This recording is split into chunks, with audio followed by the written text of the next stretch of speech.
गरीब वर्सेस अमीर की जिंदगी। एक गांव में रमेश और सुरेश नाम के बचपन के दोस्त रहते थे।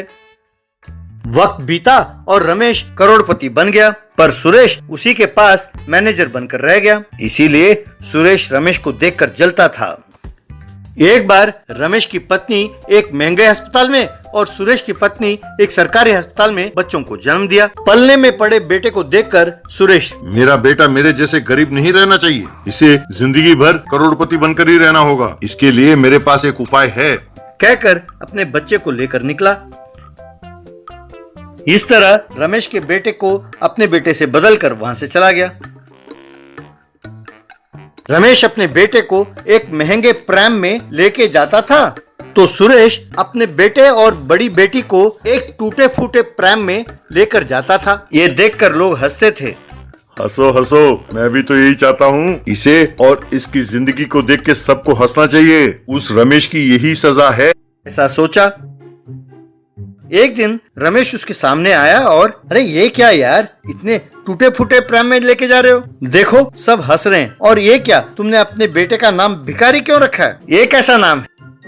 भैया तुम्हारे पास पैसे हैं तो तुमने अपने बेटे का नाम अमीर रखा है। मेरे पास पैसे नहीं है तो मैंने उसका नाम भिखारी रखा है। इसमें क्या गलती है? वैसे भी धूप ज्यादा है, अमीर बेटे को फौरन अंदर ले जाओ। अरे तुम्हारे बेटे को भी तो धूप लग रही है, उसे भी अंदर ले जाओ। नहीं नहीं यार, इस भिखारी को अभी से इसकी आदत डालनी चाहिए, वरना मेरी बात नहीं सुनेगा।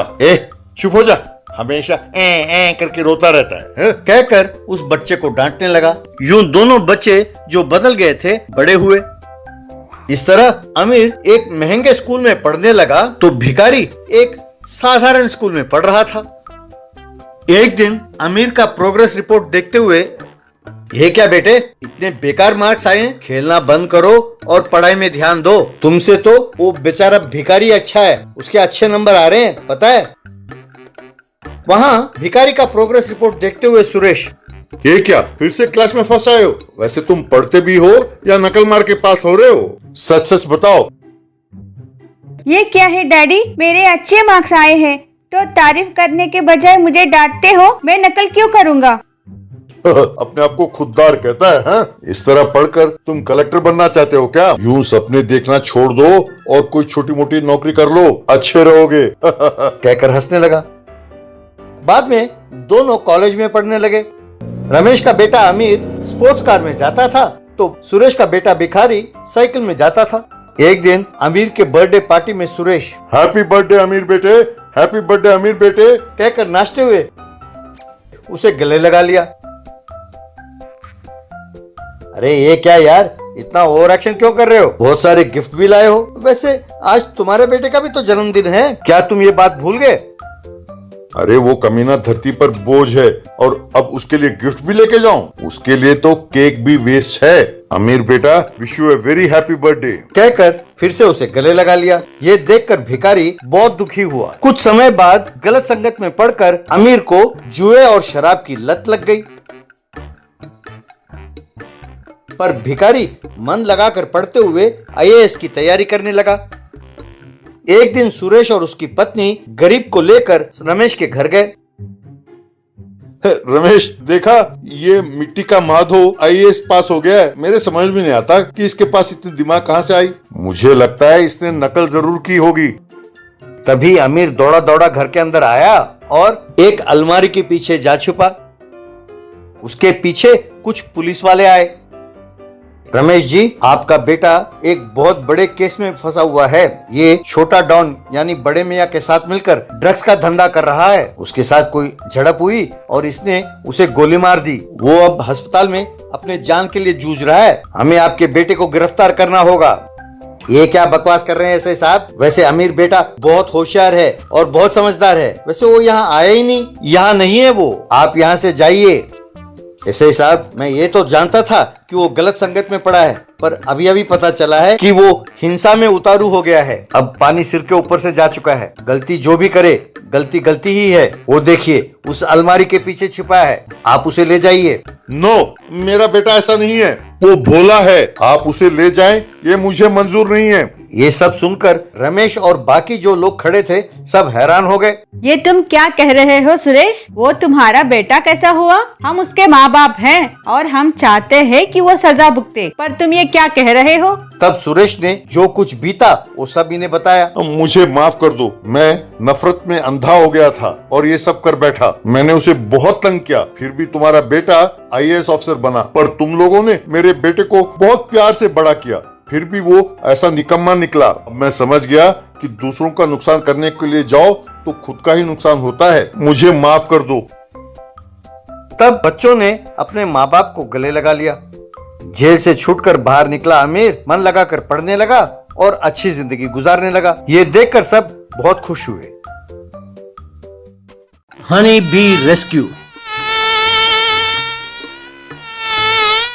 सौराष्ट्र में श्रेष्ठा नाम की एक बहुत होशियार लड़की रहती थी। उसने एक बार ऑनलाइन में पिज्जा ऑर्डर किया और फिर हेलो, मैंने ऑनलाइन में पिज्जा ऑर्डर किया है। आपको पता है ना कि आधे घंटे में आपने डिलीवरी नहीं किया तो मुझे पिज्जा मुफ्त में मिलेगा, याद रखिए।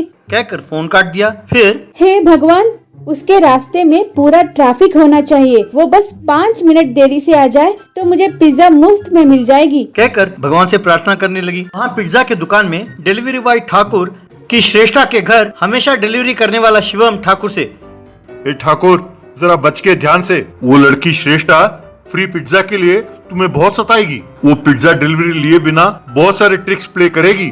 उसकी परेशानी से बचने के लिए ही उस एरिया का कोई भी ऑर्डर आजकल मैं नहीं ले रहा। अच्छा, तो ये मुफ्त का माल का केस है। मैं जानता हूँ कि इसे कैसे सबक सिखाना है। तू चिंता ना कर यार, कहकर पिज्जा लेकर बाइक में निकला। श्रेष्ठा जो अपने घर में यहाँ वहाँ टहल रही थी, घर की घंटी बजते ही, अरे ये कौन है जो घंटी बजा रहा है? कहीं वो पिज्जा डिलीवरी बॉय तो नहीं है? इतना जल्दी पहुंच गया? वो कमबख्त इतने जल्दी आ कैसे गया? कहकर चुपके से जाकर खिड़की से झांक कर देखा तो श्रेष्ठा का पिताजी सौरभ। अरे बेवकूफ लड़की, इतनी देर लगा दी दरवाजा खोलने में, जल्दी खोलो दरवाजा। तब श्रेष्ठा दरवाजा खोलते हुए, ओ बापू, तुम हो? मैंने सोचा वो पिज्जा डिलीवरी वाला आया है। मैं डर रही थी कि आधे घंटे के अंदर आ गया और पिज्जा डिलीवरी देगा तो मुझे पैसे देने होंगे। ये सोचकर कि फ्री पिज्जा मिस कर जाऊंगी, मैं डर रही थी। अगर वही उसने आधे घंटे की बात दिया तो उसे पिज्जा मुफ्त में देना पड़ेगा, इसीलिए मैं छिप रही थी। अरे ये क्या आदत है बेटा, फ्री पिज्जा खाने की आदत छोड़ो। अगर यही होशियारी तुम पढ़ाई में दिखाती तो खूब आगे बढ़ती। ऐसे फ्री पिज्जा के सपने छोड़ो और पैसे तैयार रखो। ये लो पैसे और पिज्जा ले लो। वो पैसे लेकर श्रेष्ठा, बापू पागल है, देखते जाओ, ये पैसे मैं रख लूंगी और फ्री पिज्जा कैसे खाऊंगी। तभी डिलीवरी बॉय ठाकुर, मैडम यहाँ श्रेष्ठा कौन है? हाय रे, ये तो पहुंच गया, अब क्या करूं? यूँ सोचकर, श्रेष्ठा कौन है ये तो मैं बताऊंगी, पर मुझे क्या फायदा? मैडम जरा जल्दी बताइए मैडम, अगर देरी हो गई तो ये पिज्जा मुझे फ्री देना पड़ेगा, तब वो पैसे मुझे ही भरने पड़ेंगे। मैं तुम्हें बताती हूँ कि श्रेष्ठा कौन है, कहाँ रहती है, पर तुम्हें मेरा एक काम करना पड़ेगा। वो देखो सामने एक पेड़ है ना, उसके ऊपर मधुमक्खी का छत्ता है। उसमें से अगर तुम मेरे लिए शहद लाकर आए तो मैं तुम्हें खुद ले जाकर श्रेष्ठा का घर छोड़ दूंगी। मैडम आपने देखा है कि वो मधुमक्खी का छत्ता कितना बड़ा है? अगर उन मधुमक्खियों ने डंक मारा तो मैं मर जाऊंगा मैडम। ये क्या, तुम इतने डरपोक हो? वो शहद कोई साधारण शहद नहीं है, वो खास तरह का मधुमक्खियों का बना हुआ शहद है। बहुत महंगा है। उस शहद का मार्केट में बहुत डिमांड है। एक बोतल 1000 रुपए से ज्यादा कीमती है। देखा ना वो छत्ता कितना बड़ा है, कम से कम 10 बोतल शहद निकलेंगे। अगर तुम हिम्मत करके शहद लेके आए, तुम 5 बोतल ले जाओ, मैं 5 बोतल ले जाऊंगी। बोलो मंजूर है? सिर्फ थोड़े देर के काम में 5000 रुपए कमाओगे तुम। अब ज्यादा ना सोचो और जाओ शहद निकाल कर लेकर आओ। मैडम मैं जान गया कि आपका इरादा क्या है।